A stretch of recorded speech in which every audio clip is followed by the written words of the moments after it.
love good design and I love beautiful jewelry, but the thing that I really love the most is just the process of making things.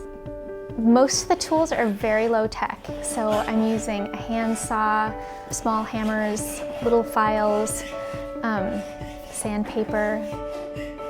It's surprising how simple the tools are and how little you need to be able to make stuff.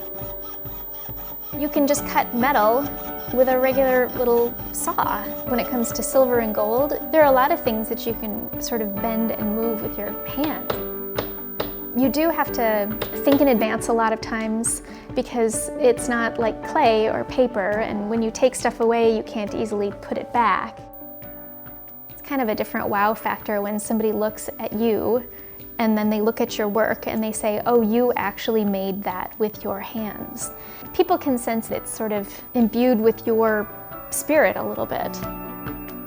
For me, I really like the fussy, meticulous work. I don't know, it's something that I think, even as I'm saying it, I think doesn't appeal to a lot of people, this like tiny, fussy detail. But for me, it's got a sort of meditative quality to doing that work where you can just really focus in on something small and try to make it, I want to say perfect, but you don't exactly necessarily want to make things perfect. You want to make them beautiful.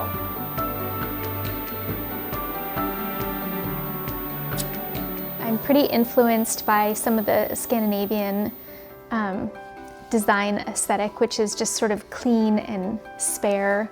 I'm also a big fan of Asian art. There's this sort of like economy of line work where you use the least amount of detail to come up with something representative, and I think that's just really beautiful. So I do like things that are minimal and not overly fussy and overly decorated.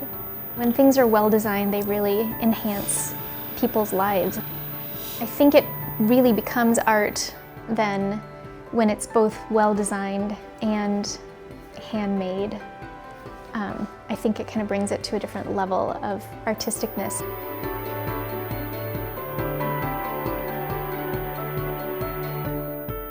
You know, you start out with an idea, and it's not until you're actually assembling it that you see exactly how it's gonna sit or hang or look, and then you have to adjust midway. And it's, I think, in the fixing and in the adjusting and in the repositioning and solving that puzzle that you come up with the better solution, and maybe a solution that you wouldn't have thought of otherwise. A lot of good things happen just in the process of doing.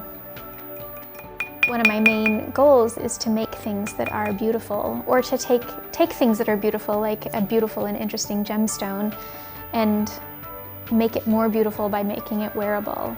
It also is just, you know, I mean, it's a feeling that you get where you think, that is so beautiful that you feel a little bit uplifted and inspired. And I don't think we can ever feel that too much.